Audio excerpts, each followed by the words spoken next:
Panitia Festival Ramadan 2021. Marilah kita panjatkan puji syukur kehadirat Allah Subhanahu wa taala atas segala nikmat dan karunia-Nya sehingga kita dapat berkumpul di ruang ini dalam keadaan sehat walafiat tanpa kekurangan suatu apapun. Sholawat, teriring salam tak lupa kita panjatkan kepada junjungan kita Nabi besar Muhammad Shallallahu Alaihi Wasallam. Beliaulah suri tauladan kita dalam berperilaku baik dan beliau pula lah penyempurna ajaran Islam sebagai rahmatan lil alamin. Teman-teman yang berbahagia, sebelumnya izinkan saya memperkenalkan diri terlebih dahulu.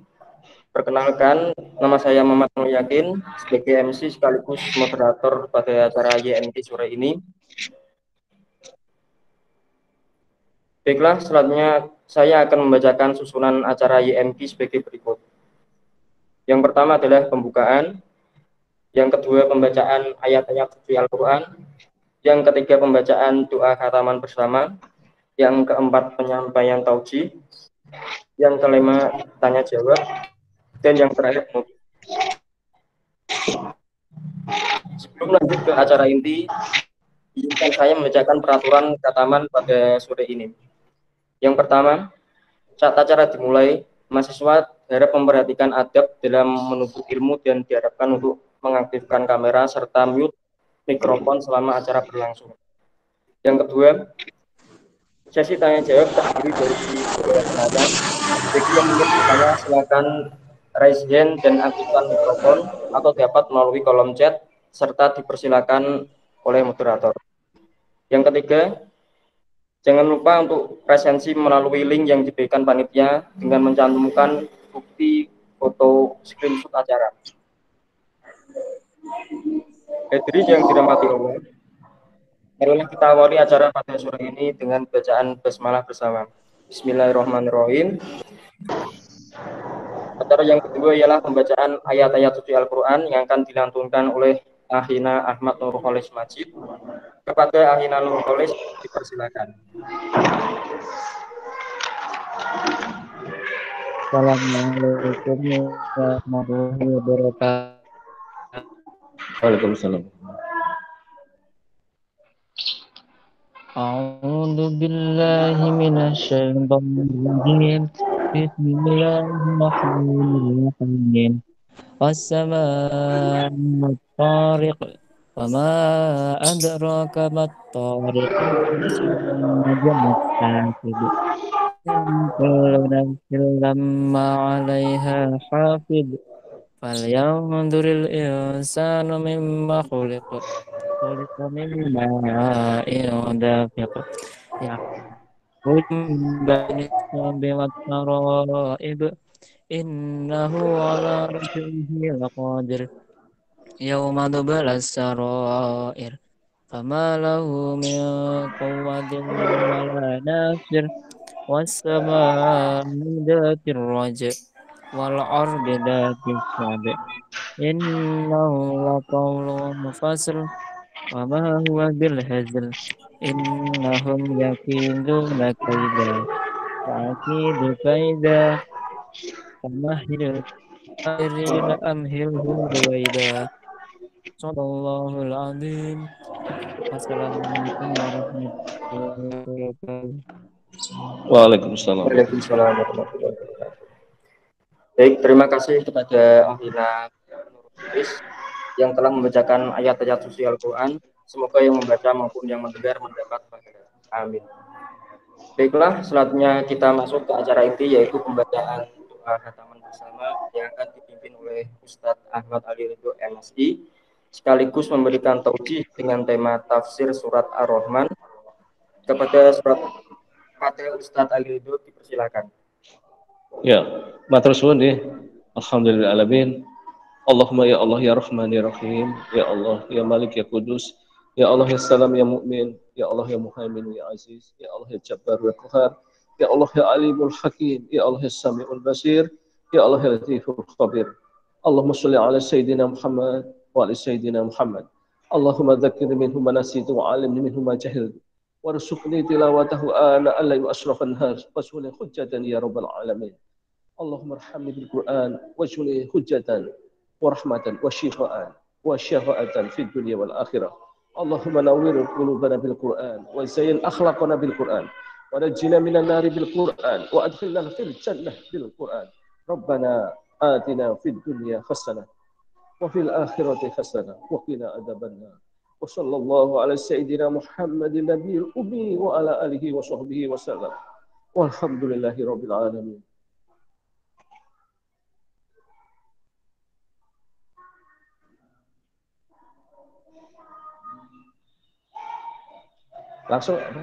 Langsung Mbak, diteruskan. bisa dimulai, Mbak.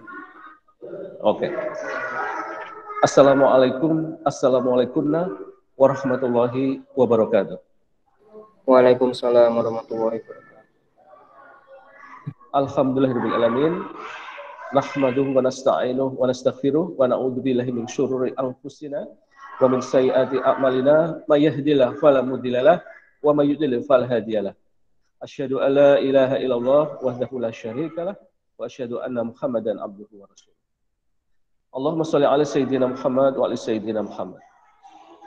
Saudara-saudariku, pemirsa kajian tafsir surat Ar-Rahman, saya berdoa kepada Allah Subhanahu wa taala.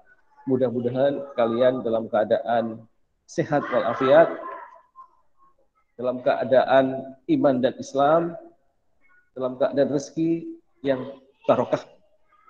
Dan mudah-mudahan pertemuan ini mendapat rahmat dan ridha Allah Subhanahu wa taala.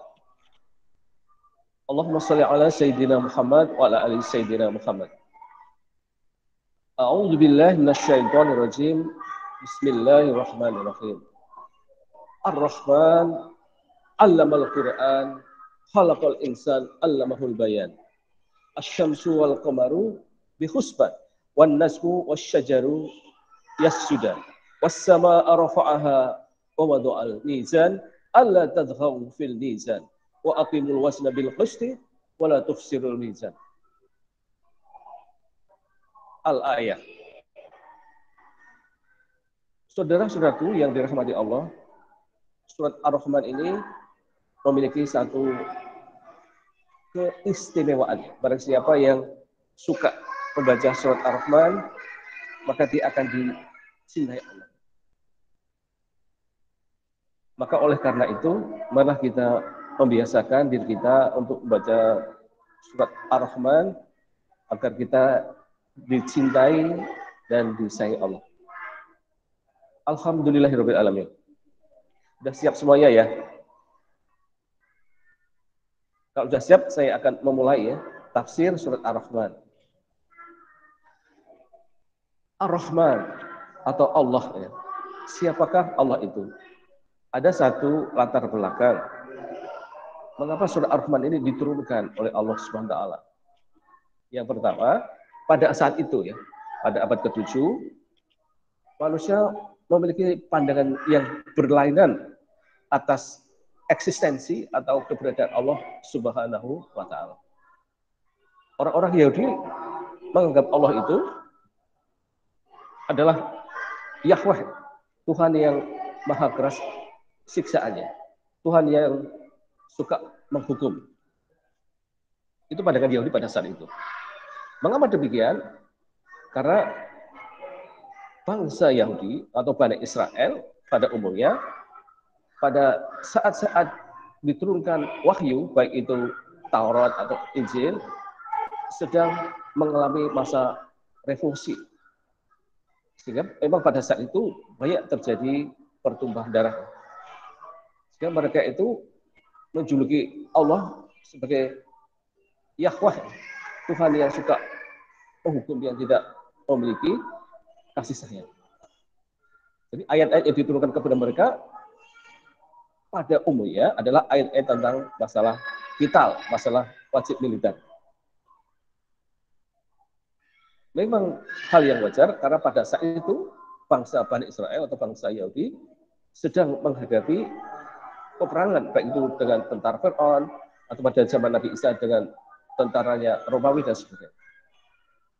Maka ayat-ayat yang diturunkan melalui malaikat Jibril kepada Nabi Musa maupun kepada Nabi Isa adalah ayat-ayat tentang wajib militer atau qital. Yang kedua, pandangan yang kedua adalah Allah menurut pandangan orang-orang Nasrani adalah Yehova. Yehova itu Tuhan yang Maha Pengasih. Sehingga menurut pandangan orang-orang Nasrani, mereka akan dicintai, disayangi terus, tidak pernah dihukum, tidak pernah disiksa. Kalaupun besok mereka itu dimasukkan ke dalam neraka, ayyamu ma'dudat, ayat sebentar saja. Jadi menurut pandangan mereka, ciptaannya Allah atau Ar-Rahman itu adalah Tuhan yang tidak pernah menghukum, yang selalu sayang, yang selalu penuh kasih kepada umatnya. Kemudian yang ketiga,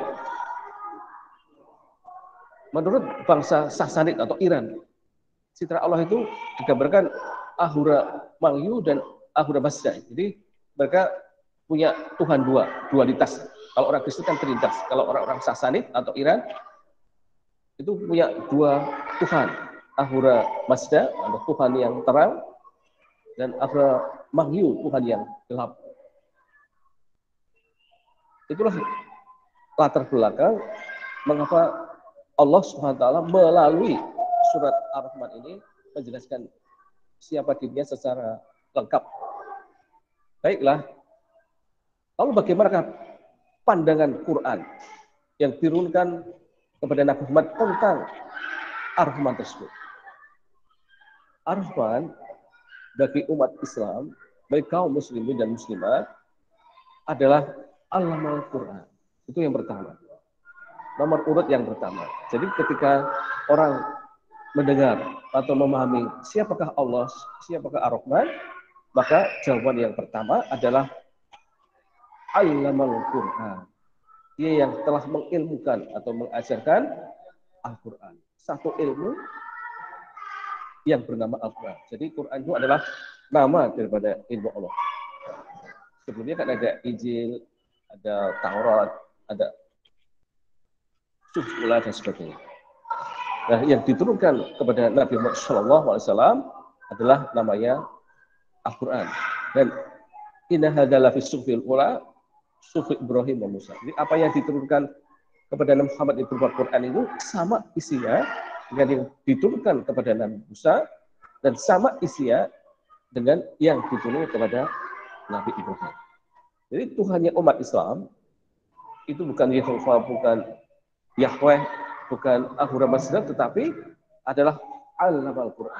Allah yang mengajarkan atau mengilmukan Al-Quran. Satu ilmu yang bernilai maha ilmiah, yang bernama Al-Quran. Maka oleh karena itu, secara logis ya, umat Islam kudune jadi orang yang pandai, orang yang cerdas, orang yang smart ya. Karena Tuhannya adalah Tuhan yang mengajarkan satu ilmu. Alangkah ironisnya kalau mengaku beragama Islam tapi tidak senang ilmu, tidak senang hadir di majelis taklim. Bagi ini adalah satu hal yang kontroversial. Ya. Seharusnya seorang Muslim itu karena Tuhannya adalah Tuhan yang menurunkan satu ilmu yang maha ilmiah adalah orang yang senang mempelajari, menghayati, memahami isi Al-Quran untuk diterapkan dalam kehidupan pribadi, kehidupan masyarakat, kehidupan bangsa dan negara. Yang itulah yang pertama, citra Allah yang pertama. Allah sebagai alam Al-Quran, yang mengajarkan Al-Quran. Di mana fungsi daripada Quran ini sebagai petunjuk, sebagai pedoman, sebagai guidance secara umum kepada umat manusia dan secara khusus bagi orang-orang yang bertakwa. Sehingga orang-orang yang beriman memiliki kemampuan, modal dasar, anggaran dasar untuk membangun satu kehidupan yang indah. Karena seluruh tatanan kehidupan, baik itu tatanan ideologi, politik, ekonomi, sosial dan budaya, apabila ditata dengan satu ilmu yang maha ilmiah, maka kehidupan itu akan menjadi lebih baik, lebih tertib, lebih makmur, dan sebagainya. Dan mengapa sekarang di dunia ini terjadi banyak sekali ketimpangan sosial, ketimpangan ekonomi dan sebagainya, karena banyaknya pengkhianatan terhadap ilmu. Siapakah yang mempelopori? Tidak lain dan tidak bukan adalah orang-orang Yahudi yang sejak dulu suka dia yuharifun kalimat an-mawadi. Jadi mencampur adukan ajaran Allah dari tempat yang sebenarnya. Itu yang pertama ya. Sampai di sini ada yang pertanyaan, bagaimana Allah mencitrakan dirinya sebagai guru, sebagai maha guru yang mengajarkan Al-Quran, mengajarkan satu ilmu yang maha ilmu. Sampai di sini paham? Ini mohon maaf saya agak flu, jadi perlu saya ya. Ini sangat.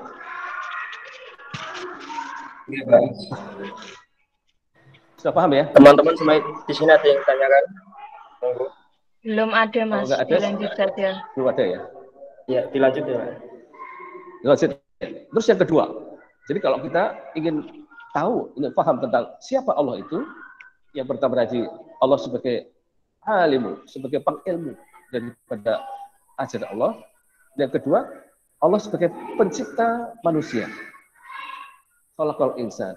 Jadi Allah melalui surah Ar-Rahman ayat yang ketiga ini menunjukkan bahwa Allah itu adalah yang maha kreatif, yang maha inovatif, yang mampu menciptakan makhluk sehebat manusia.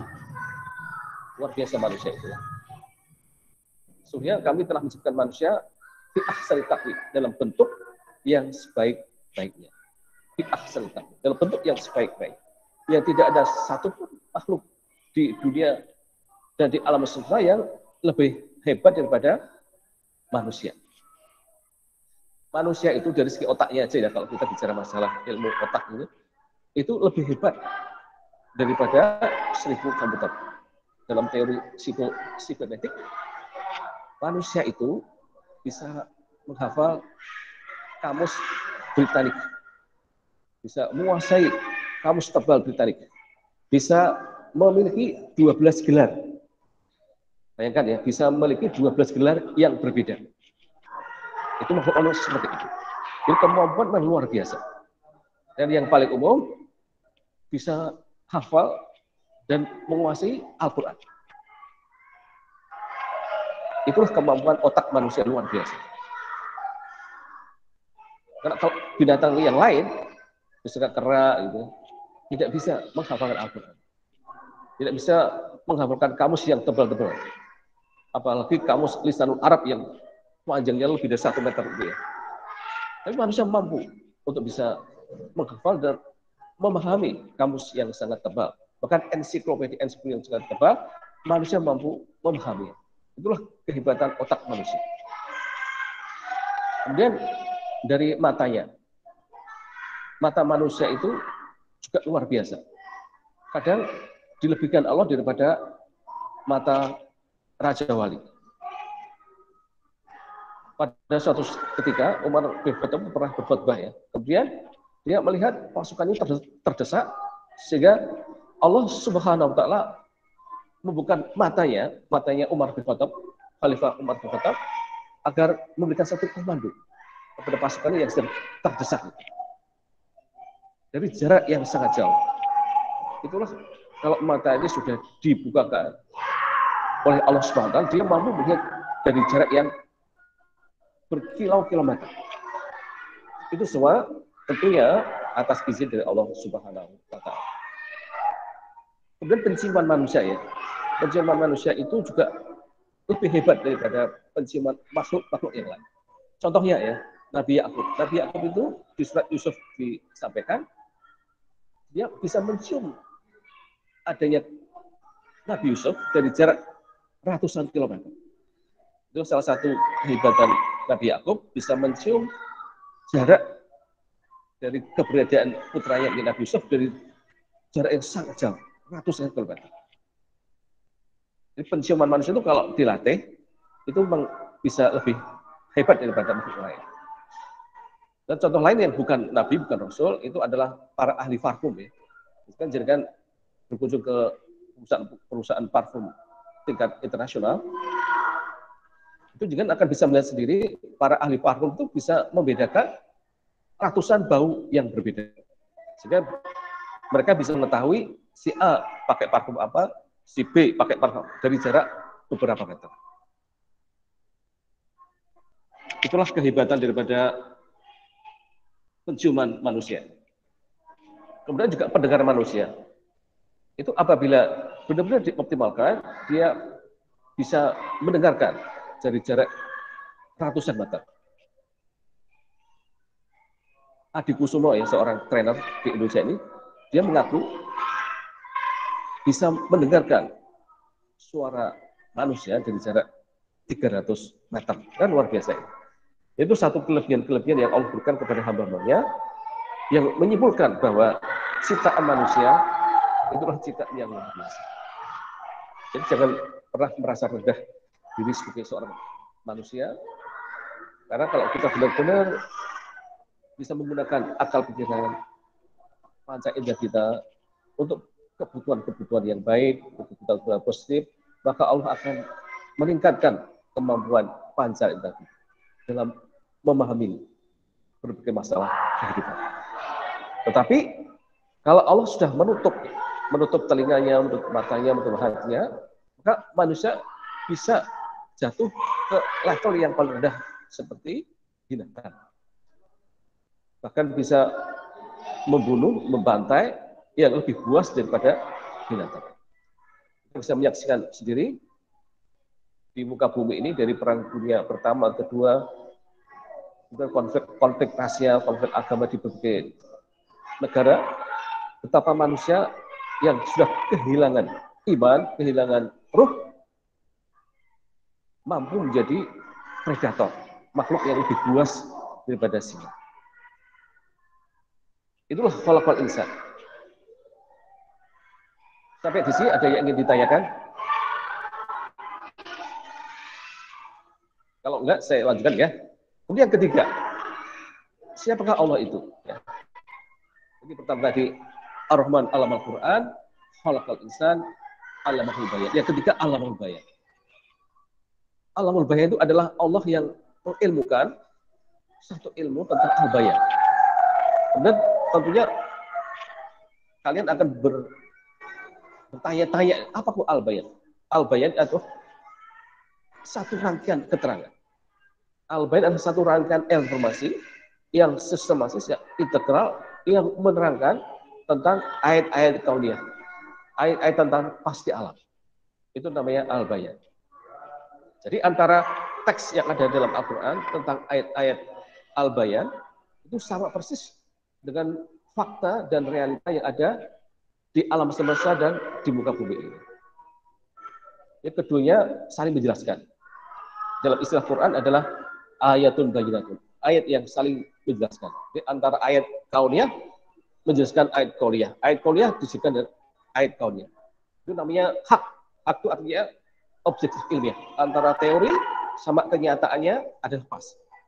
Sedangkan yang sering ada baca, Allah yang menurunkan air hujan dari langit. Secara tekstual begitu. Dan kenyataan juga sama. Begitu. Allah menurunkan air hujan dari langit. Dan tadi tentang fakta penciptaan manusia. Itu Allah menciptakan manusia dengan makhluk yang sebaik-baiknya. Itu faktanya juga demikian. Tidak melenceng sedikit pun. Baik, kemudian apa al-bayan itu? Apa rangkaian keterangan yang integral, yang ilmiah, yang menerangkan tentang ayat-ayat kauniyah atau ayat-ayat tentang alam semesta? Satu ya, ini sudah masuk penjelasan. Ya, ini asy-syamsu wal qamaru bi husban. Allah yang mengedarkan asy-syamsun, matahari, wal qamar dan satelit-satelitnya. Mereka itu berputar sesuai dengan asas matematik. Husban itu artinya matematik. Jadi seluruh jagat raya di bumi dan di langit itu mereka itu berputar, bertasbih dengan asas matematik. Jadi matematik itu merupakan satu ilmu dasar yang semestinya dipahami oleh umat Islam, terutama ilmu tentang ilmu falak atau ilmu astronomi. Tapi jarang sekali ya orang-orang muslim pada saat ini yang menguasai astronomi. Padahal ilmu astronomi ini dalam perkembangan sejarahnya di abad ke-9, 10, atau 11 itu sudah biasa dipelajari oleh kaum muslimin dan muslim. Tapi sekarang ini justru beda. Orang banyak mengenal ilmu selain daripada ilmu astronomi. Kalau kita paham ilmu falak, ilmu astronomi, maka kita akan paham betapa alam semesta itu diciptakan, bukan ada secara langsung, tetapi diciptakan. Tidak seperti anggapannya orang-orang materialis atau orang-orang komunis, orang-orang ateis yang mengatakan bahwa alam semesta itu sudah ada sejak zaman dulu dan akan terus ada. Itu kan pandangan mereka rata-rata begitu. Padahal tidak. Padahal alam semesta itu dan segala isinya diciptakan. Dan Allah mendesainnya sedemikian rupa di mana mereka itu bertasbih sesuai dengan rancangan dari Allah Subhanahu wa taala. Wasyamsi tajri li mustaqarrin laha. Dzalika taqdirul azizil hakim. Wal qamara qaddara manazila li ta'lam adada sini wal hisab. Jadi Allah Subhanahu wa taala itu menciptakan matahari diitari ya oleh planet-planet atau oleh benda-benda di sekelilingnya, termasuk bumi ya. Tapi pusat tata surya kita bukan matahari, sebagaimana teori Copernicus ya. Bukan. Kalau menurut pandangan orang-orang Bible, para sarjana Bible mengatakan bahwa bumi ini dikitari oleh matahari. Ternyata bukan seperti itu kenyataannya. Kenyataannya justru bumi itu mengitari matahari. Tapi sebenarnya matahari itu bukan pusat tata surya. Yang menjadi pusat tata surya dalam setiap gugusan bintang atau galaksi itu adalah black hole. Di mana matahari juga berputar mengelilingi black hole dan juga planet-planet bintang-bintang mengelilingi black hole tersebut. Apabila ada bintang atau planet yang masuk kesedot ke dalam black hole tersebut, maka pasti akan hilang. Akan hilang materinya dan bahkan sinarnya tidak akan bisa memancarkan. Jadi luar biasa kehebatan black hole tersebut. Nah, kemudian orang bertanya, apakah black hole energi yang sangat gelap tapi punya energi yang luar biasa? Black hole itu menurut para ahli astronomi adalah semacam bintang yang luar biasa, tetapi tidak memiliki cahaya. Tapi energi yang luar biasa yang mampu menyedot apapun yang ada di sekitar. Maka Allah jaga itu. Allah jaga matahari, planet, dan sebagainya dalam mengelili behel tadi agar tidak tersedot. Jika Allah tidak mengendalikan matahari, bumi, planet lainnya, itu pasti akan terjadi kiamat. Kemudian saya lanjutkan ya. Wan nasbu wasyajaru yasjudan. Dan bintang dan pohon-pohonan mereka itu yasjudan, bersujud kepada hukum Allah. Bersujud kepada asas matematik yang Allah ciptakan. Jadi an-nasbu itu artinya bintang-bintang atau sebagian mengatakan tanaman. Diartikan bintang juga benar, diartikan tanaman juga benar. Wasyajaru dan demikian juga pohon-pohonan. Mereka itu semua bersujud kepada hukum Allah. Jadi Allah menciptakan hukum-hukumnya di seluruh alam semesta dan bumi ini. Sehingga tidak ada makhluk Allah di muka bumi ini yang tidak bersujud kepada hukum Allah. Termasuk sel-sel yang ada dalam diri kita. Semuanya bertasbih kepada Allah. Kecuali adalah budaya kita. Budaya sebagian dari kita yang tidak mau hidup dengan ajaran Allah, biasanya dia lepas kesadarannya untuk tidak bersujud kepada Allah. Siapa mereka itu? Mereka yang mengingkari, membangkang dari ayat-ayat Allah. Sehingga budaya bukan budaya menurut sunnah Rasul, tapi budaya kegelapan menurut sunnah syaitan, baik syaitan barat maupun syaitan timur. Yang keduanya sumbernya dari Yahudi. Ini penting kita ketahui bahwa yang namanya pohon, bintang, tanaman dan sebagainya itu mereka itu bersujud kepada Allah untuk memberikan satu pelajaran kepada manusia, kepada jin, agar mereka juga bersujud kepada Allah. Kalau mereka bersujud kepada Allah, bersujud kepada hukum-hukum yang Allah tentukan, maka pasti kehidupannya akan menjadi baik, menjadi lebih indah, lebih damai, lebih tenteram, lebih makmur, lebih sejahtera. Jadi kehidupan yang makmur, sejahtera lahir dan batin itu adalah efek daripada sujud kita kepada hukum Allah Subhanahu wa Ta'ala. Bahkan yang namanya tumbuhan itu, ketika akarnya menyerap nutrisi dari tanah, itu dia salurkan kepada batang, kepada ranting, kepada daun, kepada buah. Secara matematik, dia ada hitungannya. Padahal yang namanya pohon itu tidak memiliki kecerdasan, tapi dia secara amat luar biasa mampu membagi jumlah nutrisi itu dibagikan ke seluruh organ-organ yang ada di dalam pohon tersebut. Itu keajaiban daripada pohon. Jadi pohon itu secara matematis dia bisa mengatur, mendistribusikan, mengelola ekonominya sehingga pohon tersebut bisa tumbuh dengan subur.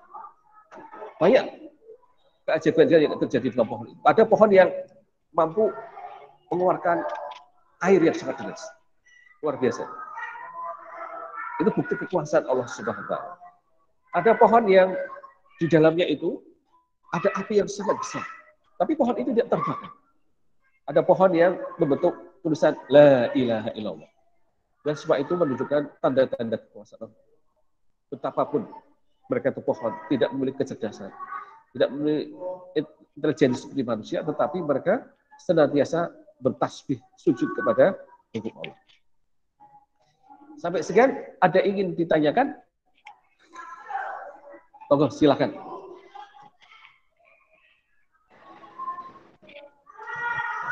Teman-teman ada yang ingin ditanyakan, silakan. Belum, Pak. Belum ada ya? Ini ngomong-ngomong, maaf ya, ngomong-ngomong yang mengikuti Google Meeting berapa orang? 27 orang. Banyak ya? Banyak ya? Alhamdulillah. Berkahnya bulan Ramadan. Baik, ayat berikutnya ya. Wassama'a rafa'aha wa wada'al mizan. Dan langit kami meninggikannya. Jadi langit itu ditinggikan oleh Allah. Dia tidak statis. Yang namanya as-sama atau jawabannya as-samawat adalah diterangkan di surah Al-Buruj. Was-sama'i dzatil buruj. Adalah yang namanya gugusan bintang atau dikenal dengan nama galaksi. Jadi kalau jangan baca istilah as-sama atau as-samawat, itu artinya galaksi. Dan galaksi itu ditinggikan Allah. Dan siapakah yang mampu mengendalikan kecepatan galaksi tersebut? Hanya Allah yang bisa. Dan jumlahnya galaksi-galaksi di alam semesta itu jumlahnya miliaran atau mungkin triliunan. Tidak akan bisa terhitung. Mereka itu ditinggikan Allah bukan saling mendekat tetapi saling menjauh. Nah, begitu pula nanti terjadinya hari kiamat, itu Allah membuat satu skenario di mana galaksi itu yang tadi ditinggikan kemudian diturunkan ya seperti dahulu kala, seperti peristiwa Big Bang gitu ya. Di semua galaksi turun ke bawah kemudian menyatu menjadi satu ledakan yang luar biasa. Dan ini yang perlu diketahui, partikel-partikel yang ada di alam semesta dan ada di bumi antara galaksi satu sampai lainnya itu saling terkoneksi.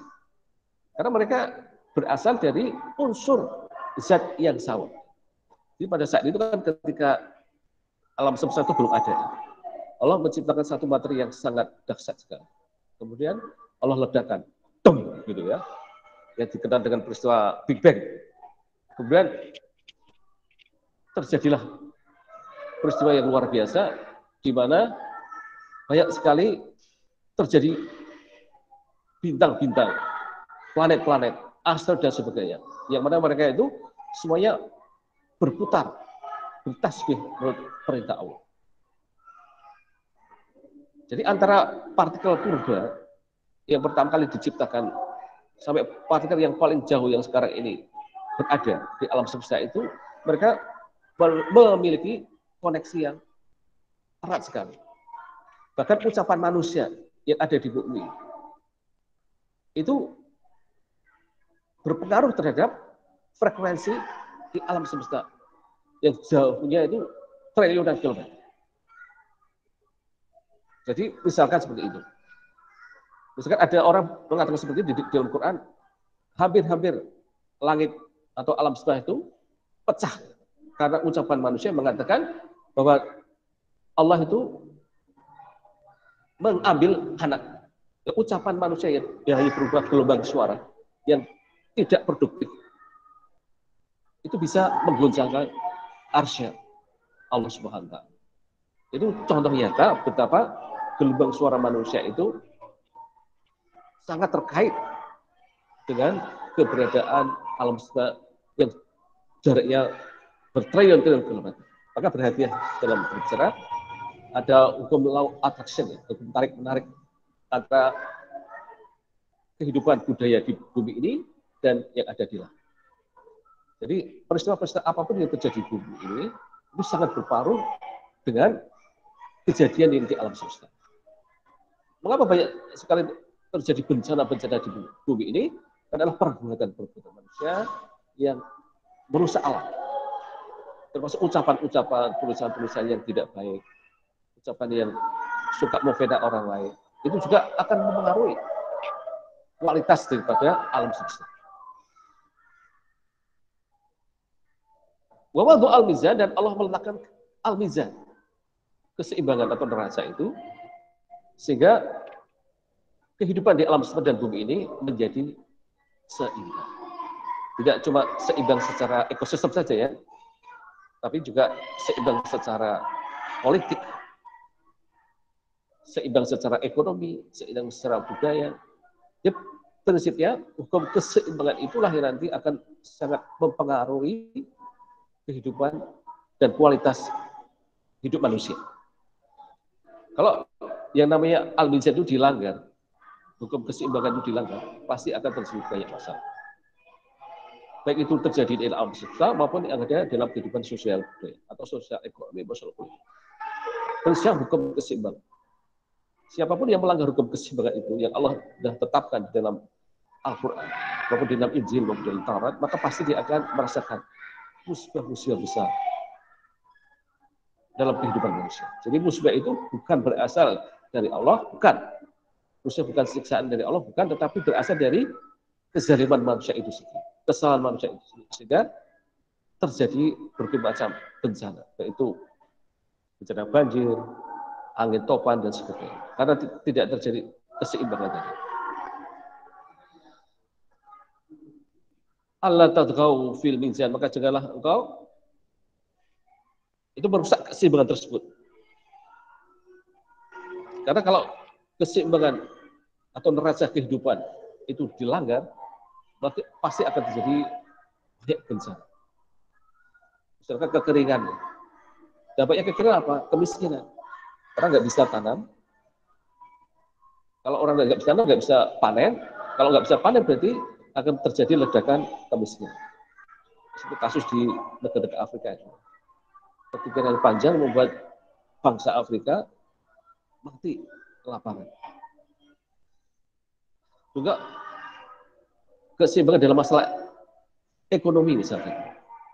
Kalau ekonomi itu tidak ditata dengan neraca yang telah ditetapkan Allah di dalam Al-Quran, maka ekonomi seluruh bangsa pasti akan hancur. Itu sudah rumus, sudah menjadi aksioma, bukan sebuah teori lagi. Jadi neraca ekonomi itu Bang, sungguh sangat penting dalam merespon tantangan di abad ke-21 ini. Contohnya ekstrimnya Nabi Yusuf ini. Pada itu akan terjadi musim kering selama 7 tahun. Kemudian atas hidayah Allah, Nabi Yusuf bisa merespon tantangan alam tersebut. Dengan cara apa? Dengan cara menginvestasikan panen selama 7 tahun dan disimpan di dalam sebuah gudang logistik yang luar biasa besar yang mampu bertahan selama 7 tahun. Sehingga ketika datang musim kering, mereka tidak lagi menderita kelaparan karena stoknya sudah ada. Itu salah satu contoh seperti itu. Jadi di Indonesia khususnya dan umumnya di negara-negara Asia, penting sekali memiliki seorang ilmuwan ekonomi yang mampu merespon tantangan alam tersebut. Sehingga dia bisa menyiapkan plan atau rencana bagaimana membangun sebuah ekonomi yang seimbang. Mudah-mudahan nanti Indonesia akan diturunkan orang-orang yang ahli di bidang ekonomi, sehingga ekonomi Indonesia itu tidak negatif, tapi trennya selalu positif. Khususnya di pada hukum keseimbangan tadi. Maka jangan dirusak hukum keseimbangan di bidang apapun, baik itu di bidang politik, di bidang ekonomi, di bidang budaya.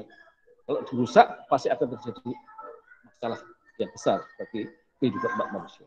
Yang jadi korban adalah rakyat jelata. Wa aqimul wasda bil qisti wala tufsirul mizan. Surat Ar-Rahman ayat ke-9. Dan tegakkanlah keseimbangan itu atau hukum keseimbangan itu dengan adil dan janganlah kamu mengurangi atau menimpangkan hukum keseimbangan itu. Jadi kalau hukum keseimbangan sudah ditetapkan oleh Allah, baik itu keseimbangan ekosistem, keseimbangan ekonomi, keseimbangan politik, keseimbangan budaya itu dirusak, ditimpangkan, maka pasti akan terjadi problem-problem sosial, problem ekonomi yang menimpa bangsa dan negara tersebut. Dan ini nasihat dari Allah kepada umat manusia melalui surah Ar-Rahman ini. Jadi surah Ar-Rahman itu sangat luar biasa dalam mencerdaskan umat Islam, terutama kaum beriman, dalam memanage kehidupan. Sehingga kehidupan itu, karena sudah dimanage dengan benar, akan bisa menjadi lebih stabil, lebih kuat, lebih baik daripada sebelumnya. Ini perannya orang-orang yang mukmin. Kalau nggak diambil perannya oleh orang mukmin, maka bangsa apapun, negara manapun tidak akan mungkin, saya tekankan, tidak akan mungkin terjadi kemakmuran semesta. Tidak akan mungkin terjadi kesejaraan semesta. Mengapa demikian? Karena orang mukmin adalah orang yang disiplin dalam menjaga hukum keseimbangan tersebut. Kalau orang mukmin paham kalau membangun sebuah kota,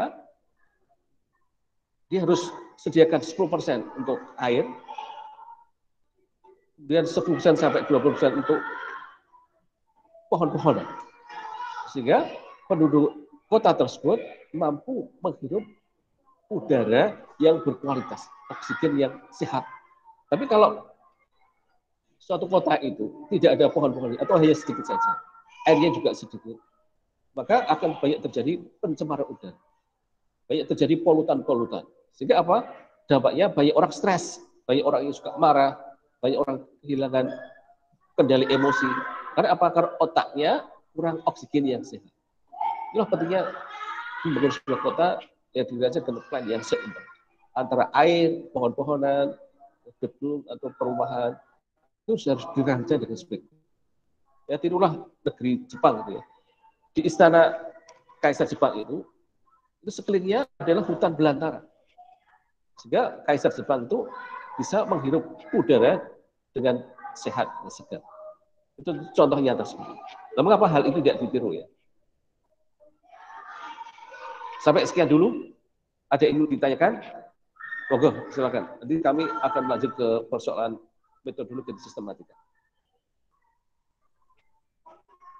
Baik. Teman-teman ada yang ditanyakan? Silakan.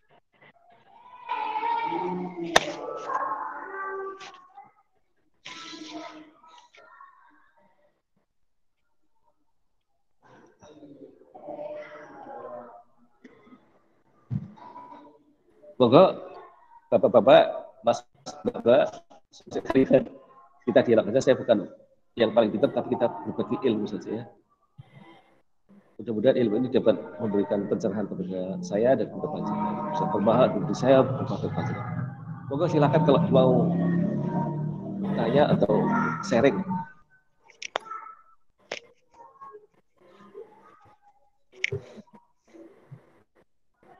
Ini saya sekarang ada di Musola As-Salam ini. Jadi bukan di rumah, di Musola As-Salam, dekat rumah saya. Tempat di mana saya setiap subuh itu sering menyampaikan tafsir Al-Quran. Ini di depan saya itu banyak anak-anak sedang ngaji. Oke, monggo.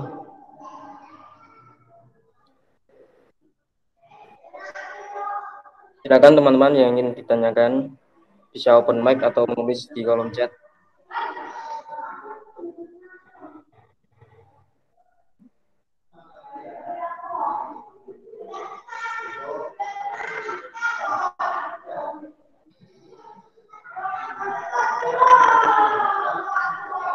Kalau nggak ada, saya ke tema metodologi surat Ar-Rahman.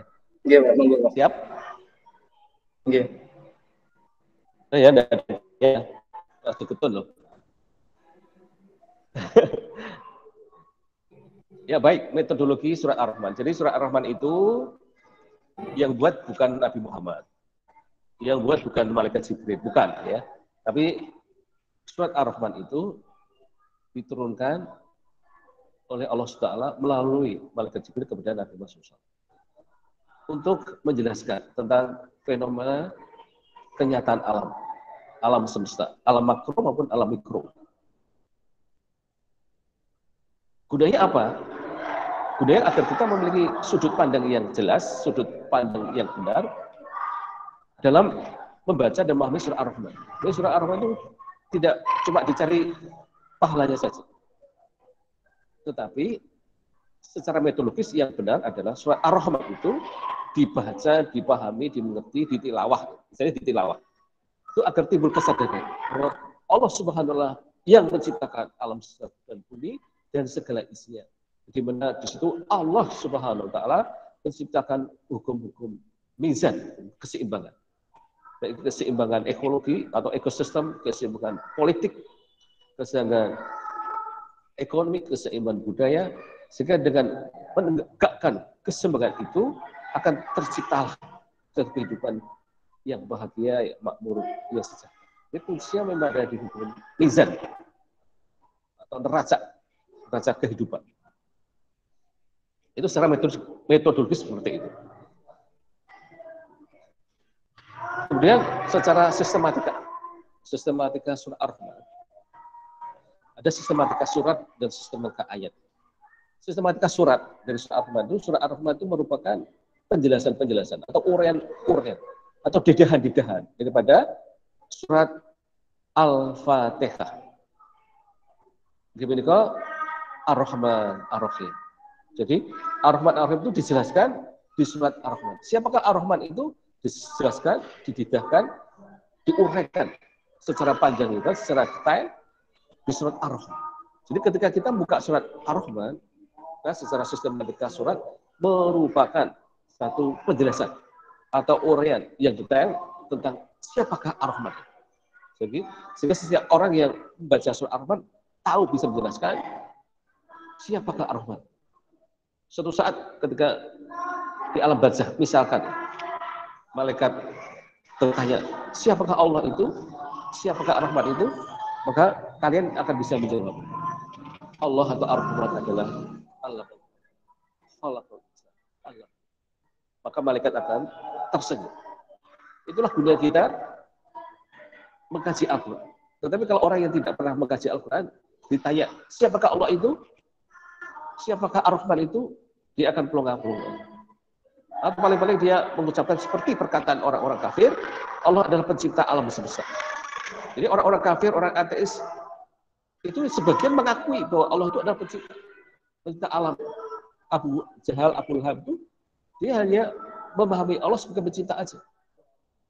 Tetapi secara sosial, budaya, sosial, politik, mereka tidak mau ditata dengan ajaran Allah. Bahkan mereka mengatakan bahwa Allah tidak pernah menurunkan wahyu sama sekali.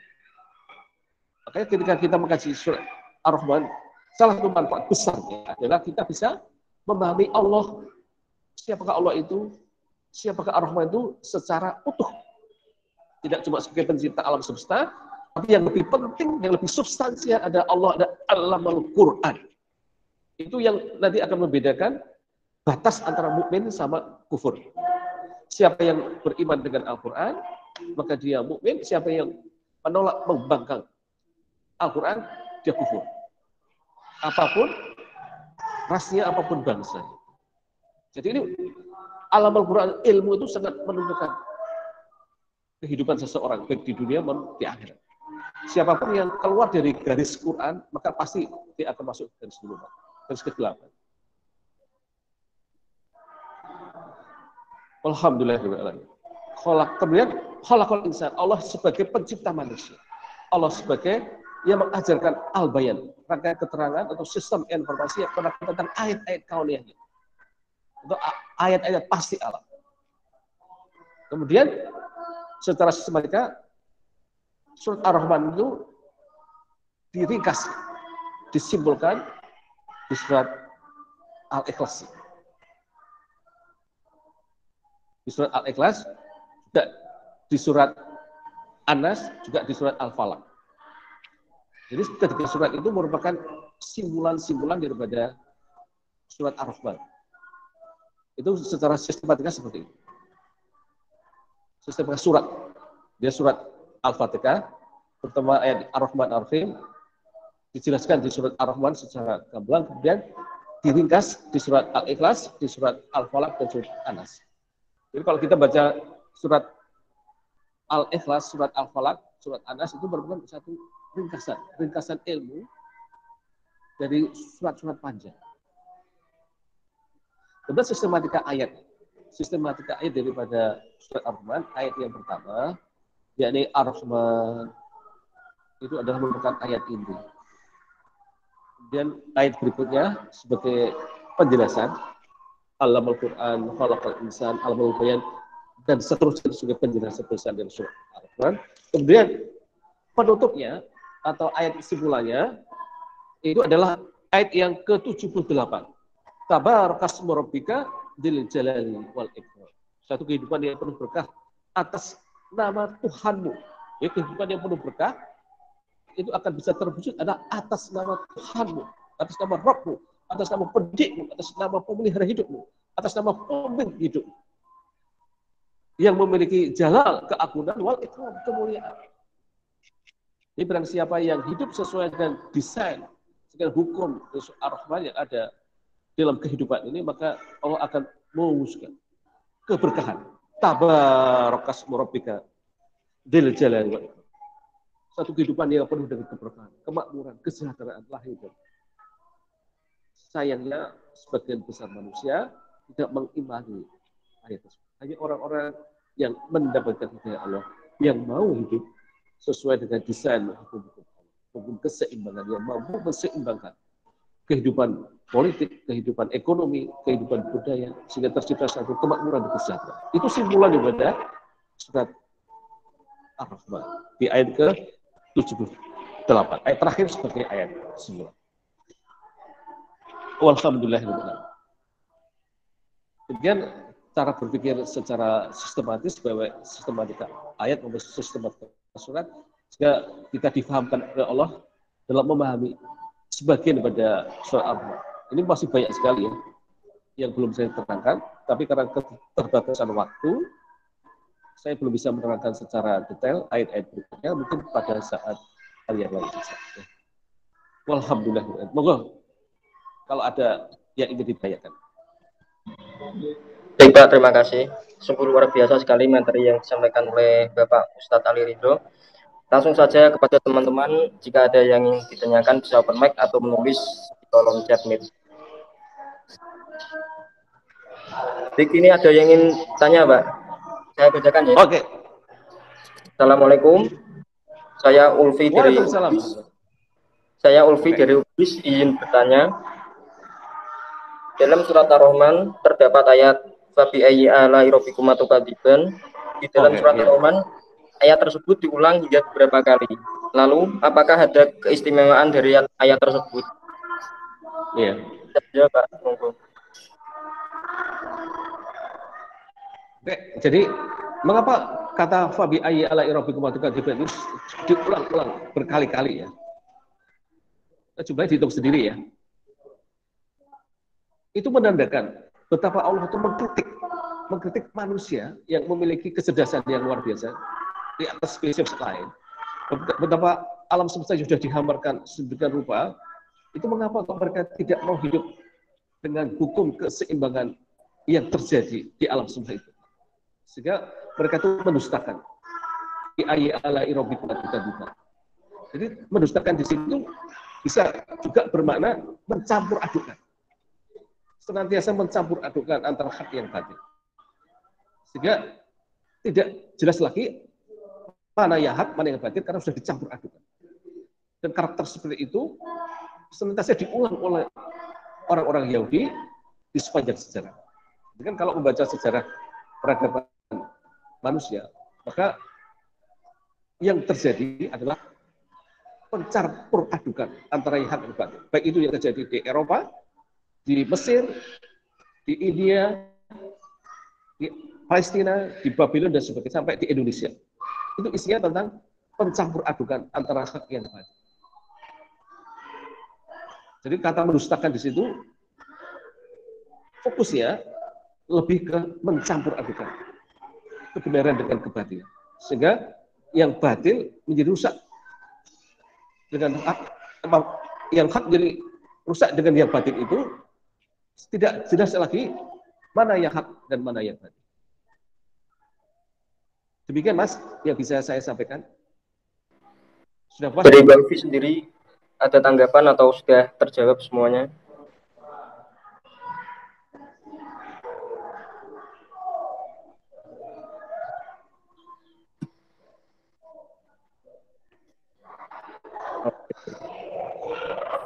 Baik, bagi teman-teman yang lain yang ingin bertanya, silakan. Masih ada 40-15 menit, monggo.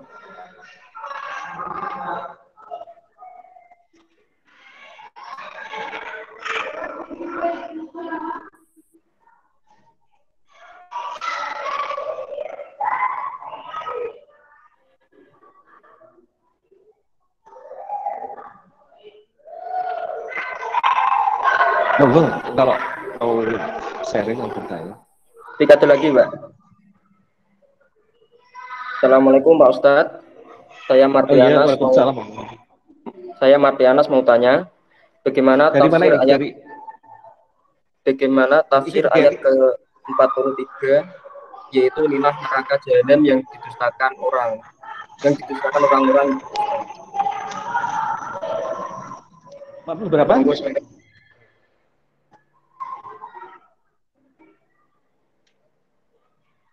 40 berapa Mas? Diulang lagi. Bentar, Pak.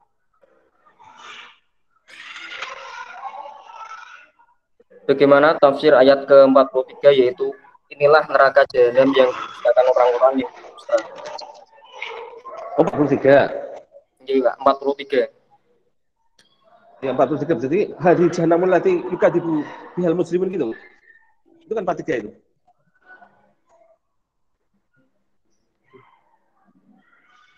Betul itu? Iya, Pak. Jadi hadis jahanamul lati yukadibu bihal muslimin itu namanya jahanam. Itu bisa diartikan dari dua dimensi ya. Dimensi di dunia maupun dimensi akhirat. Dimensi di dunia adalah terjadinya resesi global, terjadinya resesi ekonomi, terjadinya resesi politik yang terjadi di planet bumi ini. Itulah kehidupan jahanam. Maka kehidupan jahanam itu ada 7 pintu ya, yang mengcover atau menutupi hati nurani manusia. Jadi salah satunya itu pandangan yang buruk, pergaulan yang buruk, buku-buku yang buruk, teman pergaulan yang buruk, cara pandang yang buruk, metodologi yang buruk dan sebagainya. Itu adalah pintu-pintu jahanam yang membuat manusia akhirnya masuk ke dalam resesi global, resesi ekonomi, resesi politik, resesi moral. Bagi orang-orang yang muslim dari para penjahat-penjahat kehidupan. Itu dalam dimensi dunianya. Jadi ayat ini tidak sekedar berbicara tentang jahanam besok di akhirat saja, tetapi juga jahanam yang ada di dunia ini. Seandainya orang-orang di zulumat itu mau berkaca, mau menggunakan frame, melihat kenyataan hidup ini dengan Al-Quran, maka sungguh kehidupan sekarang ini adalah kehidupan yang penuh dengan kepedihan, kehidupan neraka jahanam. Itu kalau mau memandang di sini Al-Quran.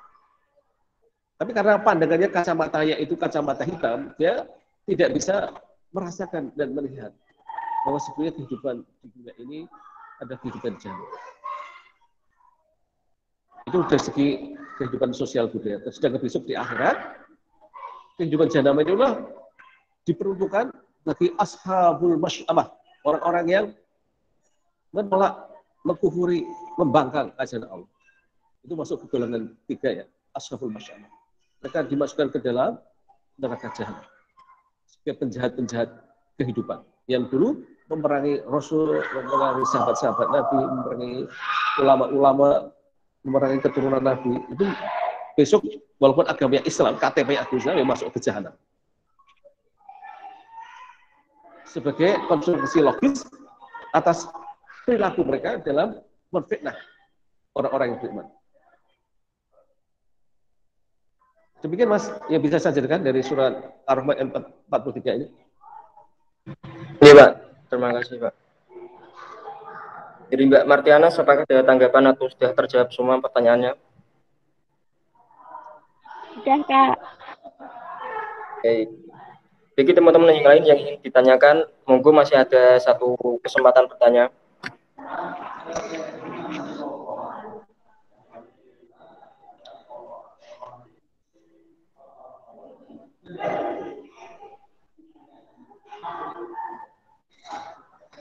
Alhamdulillah.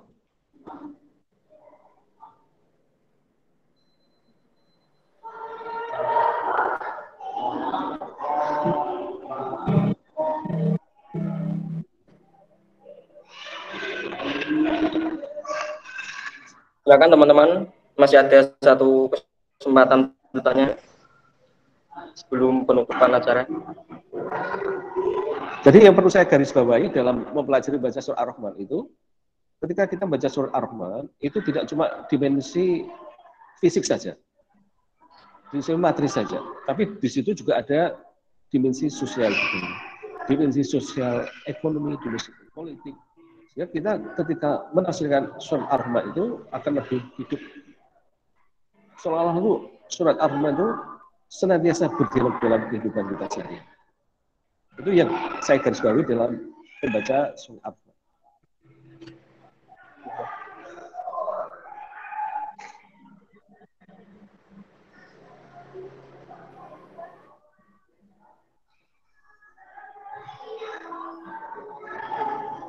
Monggo teman-teman.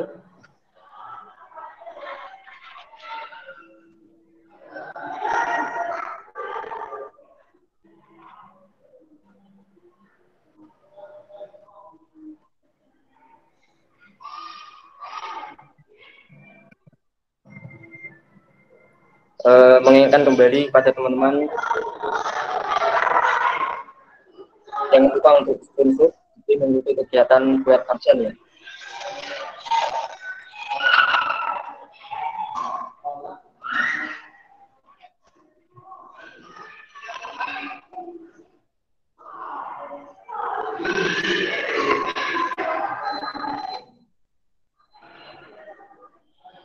Monggo yang lain. Ini ada nggak yang di luar kubis? Pesertanya di luar kubis ada nggak?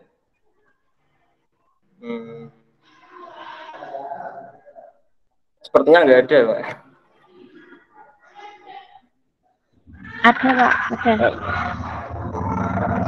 Oh, ada. Iya.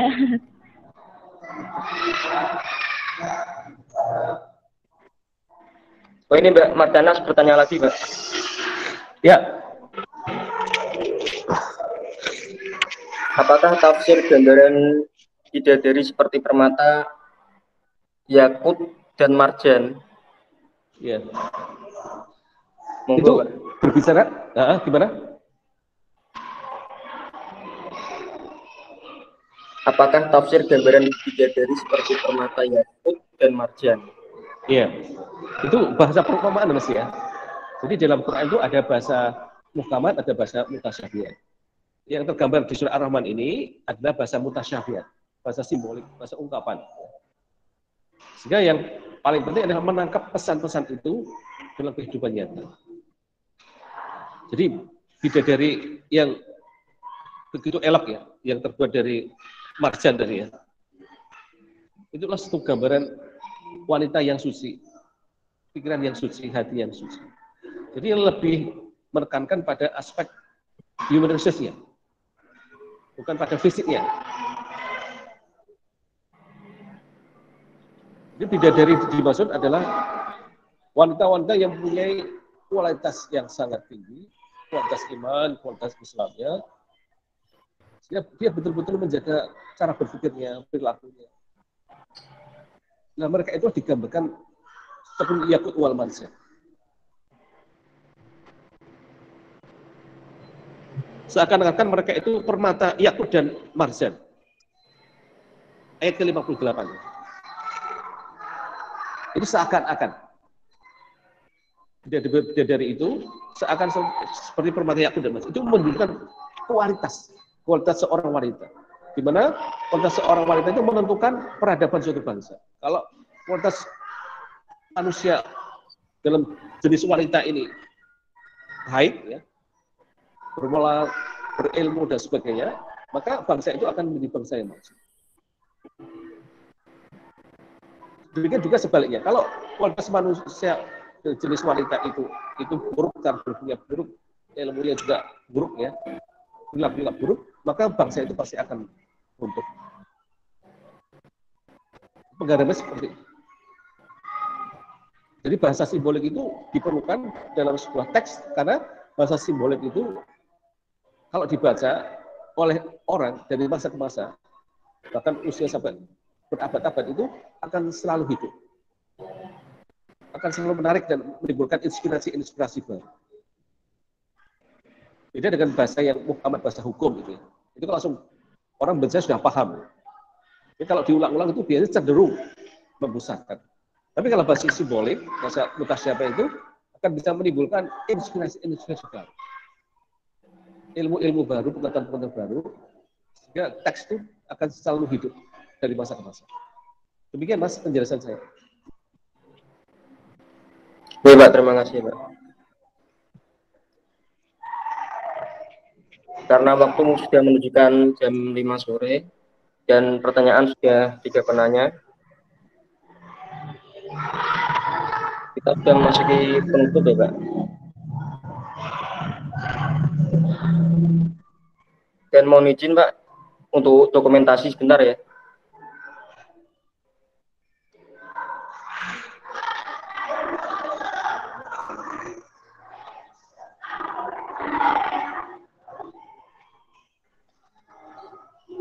Alhamdulillah. Baik, teman-teman bisa open cam semua untuk dokumentasi.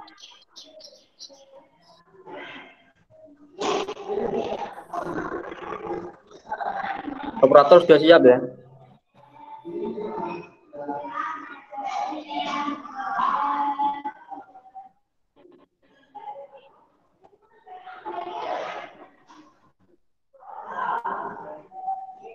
Sudah cukup?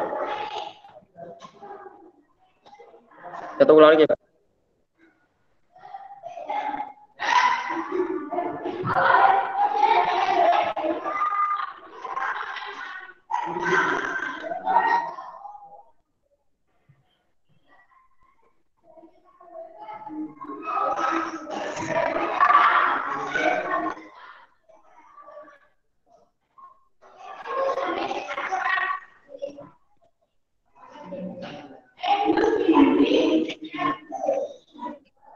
Basmi operator.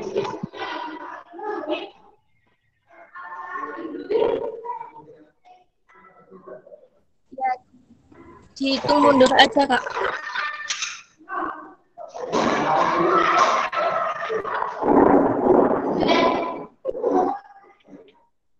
Baik, sudah, Pak.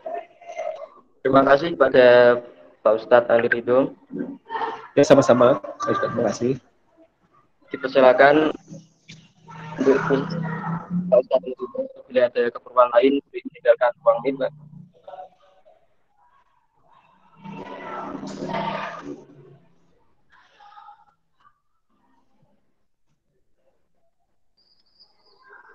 Saya tutup ya Qurannya.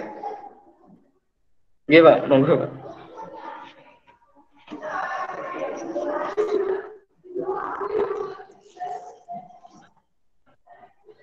Makasih, Pak. Iya, sama-sama. Pakai doa pada majlis dulu, Mas, sebelum ditutup. Oke. Monggo kita baca doa pada majlis. Subhanakallahumma rabbana wa bihamdika asyhadu an la ilaha illa anta astaghfiruka wa atubu ilaik. Kurang lebihnya saya mohon maaf kalau ada kesalahan berasal dari kebodohan saya sendiri, kesalahan saya sendiri, saya mohon maaf. Kalau apa yang saya lihat itu benar, maka kebenaran itu adalah wahyu yang Allah berikan kepada saya melalui surah Al-Baqarah. Wassalamualaikum warahmatullahi wabarakatuh. Waalaikumsalam warahmatullahi wabarakatuh. Waalaikumsalam.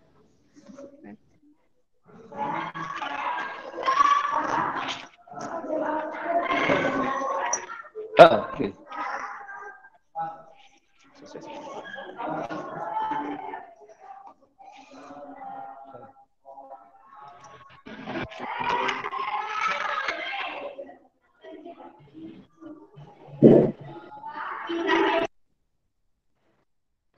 Baik, hadirin yang dirahmati Allah.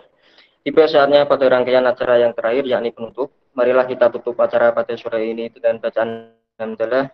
Alhamdulillahirrahmanirrahim. Saya ucapkan terima kasih kepada teman-teman panitia yang telah mengikuti acara IMT pada sore hari ini. Semoga acara ini kita menjadi lebih bersemangat lagi dalam mentadabburi Al-Quran. Amin ya rabbal alamin. Jangan lupa untuk mengisi link presensi pada kolom chat ya. Saya selaku MC mohon maaf apabila ada kesalahan dalam perkataan maupun perbuatan. Wassalamualaikum warahmatullahi wabarakatuh. Waalaikumsalam.